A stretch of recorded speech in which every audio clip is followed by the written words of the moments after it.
Abhi right now the segment is very hot, as in every second or third company or every second or third entrepreneur you're meeting right now, they want to be in the electric vehicle segment. Opportunities wise, I say there is a vast opportunity. Charging stations for one is a very huge opportunity which will scale up in the coming 5 years down the line. BMS battery manufacturers, then charger manufacturers, assembly lines, service centers, everything will increase in the coming 5 years down the line.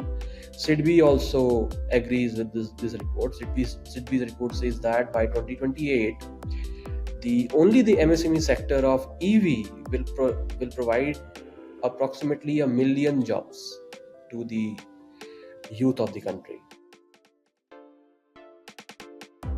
Well, welcome back to MSME Talk podcast for micro, small, medium enterprise businesses and startups. This is part of MSME Day 2025 special episode series by MSME Talk on EV MSMEs in India, Trends, Challenges and Opportunities with Anmol Bohre, co-founder Enigma Automobiles. For better experience, I would suggest you to switch to 1.25x speed, and also don't miss to subscribe at the rate MSME Talk on YouTube, Apple and Spotify. Anmol Bohre is co-founder of Enigma Automobiles, which manufactures electric two-wheelers. Enigma Automobiles is profitable MSME since a decade. He will share insights and data on EV industry from perspective of an MSME company itself. A very warm welcome, Anmol, on MSME Talk podcast. So, Anmol, on the occasion of MSME Day, we are taking some insights from the MSME players and also the industry experts. So, today we would like to hear from you. You have been selling EV bikes as a bootstrap startup. What demand trends have you observed between metro versus tier 2, 3 cities in your company arena? So, as you rightly said, we have been in the market since past almost a decade now. So, one of the stark difference that we have observed between a tier two and metros is in metros, customers are more uh, brand conscious, they are more image conscious. Vis-a-vis in tier two and three cities, customers are more affordability conscious, and they are more looking for a more value for money product, which can help them save cost. I'll like to throw in some data here, which is again reciprocates with what we have been observing, that approximately our sales are 2 times more in tier 2 and 3 towns than as compared to metros. Even Niti Aayog's report also says that approximately 67% of the vehicles are sold in tier 2 and 3 cities as compared to metros. Okay, EV, and specifically you are seeing two-wheeler bikes in EV two-wheeler bikes, tier 2 and tier 3 cities, you yourself are getting more demand Correct. for the products. Yes. Okay, vis-a-vis metro. Yeah. Got it. Now, Anmol, let's understand another Yeah. point. From the place where you stand, what kind of real business opportunities are emerging for MSMEs in this EV segment? It's a hot segment. Everywhere we are talking about EV, EV, EV, EV. Now, what all different kind of opportunities for micro, small, medium enterprises are emerging? Tripti, you rightly pointed out, Abhi, right now the segment is very hot, as in every second or third company or every second or third entrepreneur you're meeting right now, they want to be in the electric vehicle segment. Opportunities wise, I say there is a vast opportunity. Charging stations for one is a very huge opportunity which will scale up in the coming 5 years down the line, as in when we see a scaling, as in when the scaling is happening in of adaptability of the electric three-wheelers and four-wheelers and two-wheelers, charging station will increase. Vis-a-vis BMS battery manufacturers, then charger manufacturers, assembly lines, service centers, everything will increase in the coming 5 years down the line. 𝐶𝐸 also agrees with this report. 𝐶𝐸's report says that by 2028, only the MSME sector of EV will provide approximately 1 million jobs to the youth of the country. So, Anmol, you are seeing fast growth. Uh, are your vendors who, many of them, these vendors could be MSMEs themselves. Are they ready to scale with you? You want to grow, you want to sell more two-wheeler bikes, but is the system and the scale of operation of these vendors ready? And what would you want them to improve? Vendors mostly, yeah, up to see, unless and until the demand is really increasing to few thousand units a month, almost every MSME vendor can provide. But once the demand crosses a thousand vehicles a month, which we are seeing nowadays, vendor readiness, it's a problem because there is no standardization available for MSMEs. There is no guidance available for MSMEs. Most of them are, stick are struggling with the workflow, the working capital issues. But yes, everyone is trying to do better each day. I'm sure that will not be a problem in the future. But yes, right now it is an issue. Vendor readiness is an issue. They are trying to scale, but they're not able to do so. So, Anmol, going to the next question, you are seeing fast growth in your business month on month now. Are your vendors, who many of them might be MSMEs, ready to scale with you, or there's something you want them to improve on, and what's happening? So, please share your insights. From my industry perspective specifically, all of our vendors are scalable up to a certain units. Up to it is in few Okay. hundreds or a couple of hundreds. As soon as the demand crosses 1,000 units, which we are seeing recently, we have gotten some big orders. This particular thing is causing demand supply side disruptions. So, for example, because almost all of our MSME partners are dependent on raw material providers. They who in turn are dependent on their raw material providers for the entire planning. If the demand shoots, which will shoot in the coming future as well, it's a supply chain issue which we are facing recently, and Okay.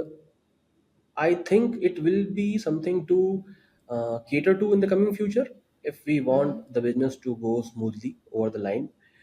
I am also sure that issues like this come with almost every industry when it grows. Mm. Yeah. But for EV specifically, when we are for companies like us, which are seeing high growth, which are seeing good profitability and good demand, it all comes down to doing the right thing at the right time. So here, Anmol, can you give name of two, three kind of specific shortages, kind of raw material or any product which you find? Could you just name them? Sure. See, for example, we have a very specific T-bone which we use.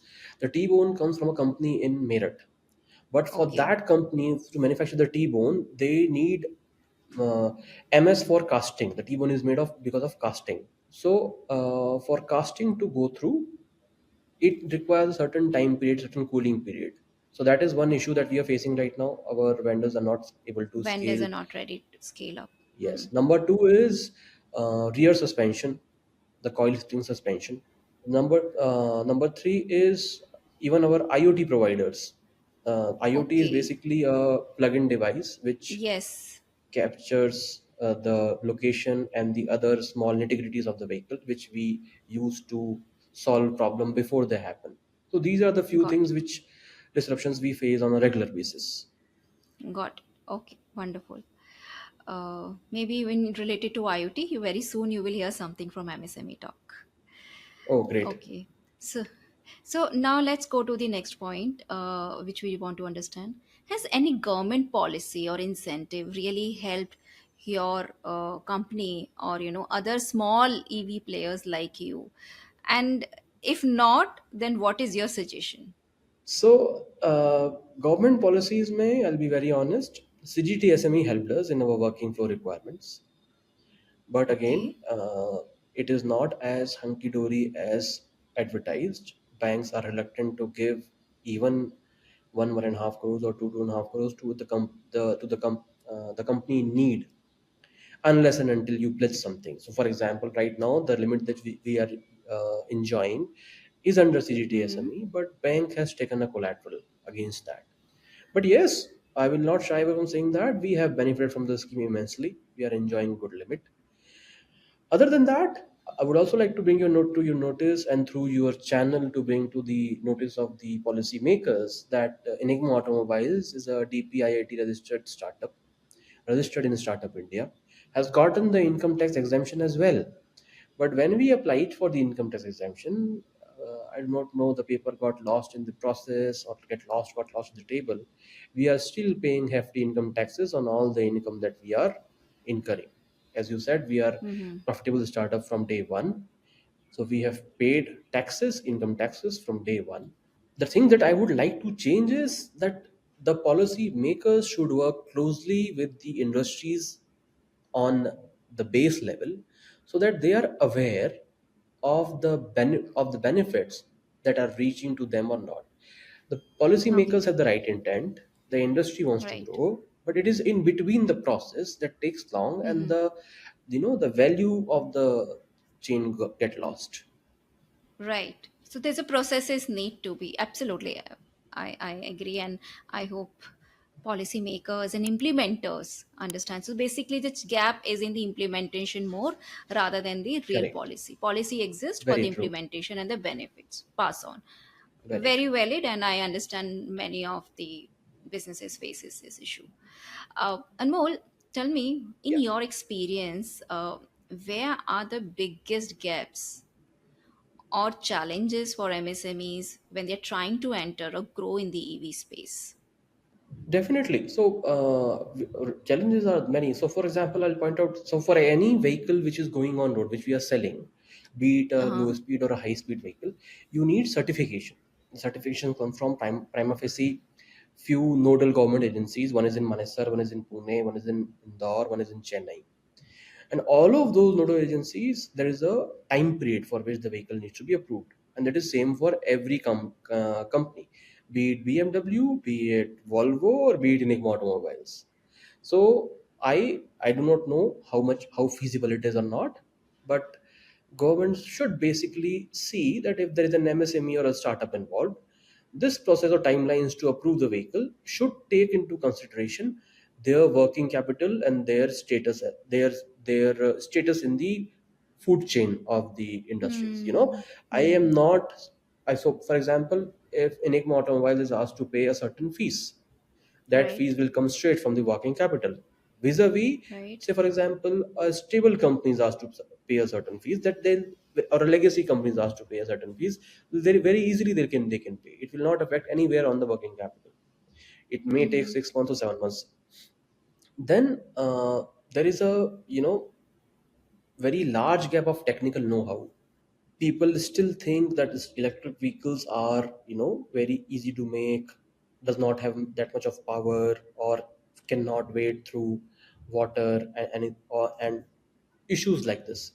We have seen in Hmm. the past companies like Ola, companies like TVS have proven that that the vehicle is very sturdy, but still there is a uh, gap of technical know-how on how to use the existing technology in the electric vehicles. So we as a company, we emphasis a lot on motor controller matching, which I'm talking in Okay. layman terms. The motor which we are Okay. using should match at all levels with the controller that you are using, should Okay. match equally at the level of the batteries and the current which you're drawing from. Basically, optimization of the your powertrain. Another issue is the billing cycle. Most of the established player, which are the buyers of MSME, they want credit. An MSME in general cannot afford to give credit for more than a month because they have the suppliers ready who you have to in turn pay for. Yeah, financing thing, vendor thing, and the process relative where the approval of your vehicles is done. That particular Correct. licensing registration part is you're saying that is something which need to be little more supportive to increase the process wise higher churning and manufacturing of more products from your side and ability to movement. Correct. So overall turnover cycle for the manufacturing and the business. Got it. Correct. Compliance S- fatigue should also come down. Yes. Yes, compliance fatigue. Absolutely. Cool. So next, understand, Anmol. Looking ahead, we know this is a very interesting and growing segment. How do you see MSME participation shaping up in the EV ecosystem over the next 2 to 3 years? Are you seeing in your ecosystem, when you are meeting your other fellow businesses, Hmm. participants, interest of them to enter and start something new, add one more business? What is you are seeing from your ecosystem? Yes, yes, we will see definitely more MSME coming into EVs. Mm-hmm. For example, matlab, what I foresee by Hmm. 2028, 2029, approximately 30% of all the EVs sold should be from manufactured from MSMEs. A MSMEs. 50%, Okay. yes, with a 50% Oh, components coming from again MSMEs. So there's a chain involved. okay. Battery localization will again go, high. MSMEs will drive, MSMEs are driving and will drive battery localization in the coming years. I think approximately 80% of the batteries sold by again 2028, 2029 will come from MSMEs. Okay. And so we need to understand that apart from the legacy auto EV makers, there are a lot of MSMEs involved selling low speed vehicles which are not on the Vahan data because they are not getting registered.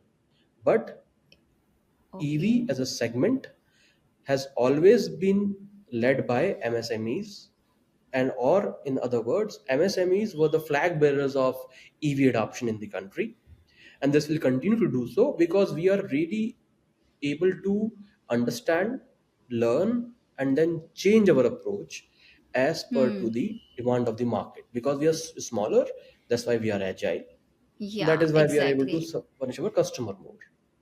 Pivoting is faster uh, Yes. because of a agility scale. Agility is coming in. So you what you are saying and raising this point that while large players are shaping the ecosystem of EV, Yes. because lot of investment coming in, not only Indian large player, international large players are eyeing Indian market, but MSME participants are equally coming ahead and looking forward to participate and take their role in the ecosystem of EV. Correct. Okay. Yeah, you see, you are one of the outlier, I would say, because you took it the challenge of assembling, manufacturing EV two wheelers a little ahead of others, and may not be known and popular, but your existing itself Yes. is a very very very strong one, and that is one of the reason we picked it up you to at least talk about you and share your take your thoughts on MSME Talk podcast. Okay. So Correct. thank you so much, Anmol, for Thank you. bringing little experiences and your own thoughts, okay, what is happening in your EV two wheeler bike system, and what could be the possibility, what government can look forward for one or two suggestions which you have given if something can be implemented in coming ahead time, and we will also pass on your suggestion to the ministry. Thank you. Thank you, Tripti. Hope you got some insights from this MSME Day 2025 short episode series. We have covered other topics as well on this series, like MSME invoice discounting and trade receivables, semiconductor MSMEs in India, EV MSMEs in India, and circular economy adoption in textile MSMEs in India.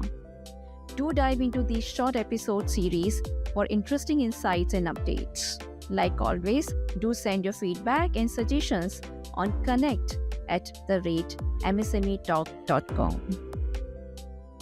Dear listeners, since last 3 years, you have been listening to MSME Talk audio podcast on Apple, Spotify, Amazon, etc. Now it is available in video format on YouTube as well. Also, I would like to tell that more information and updates are not covered on podcast, for which you have to ensure that you subscribe our newsletter and follow us on social media. Links are given in description.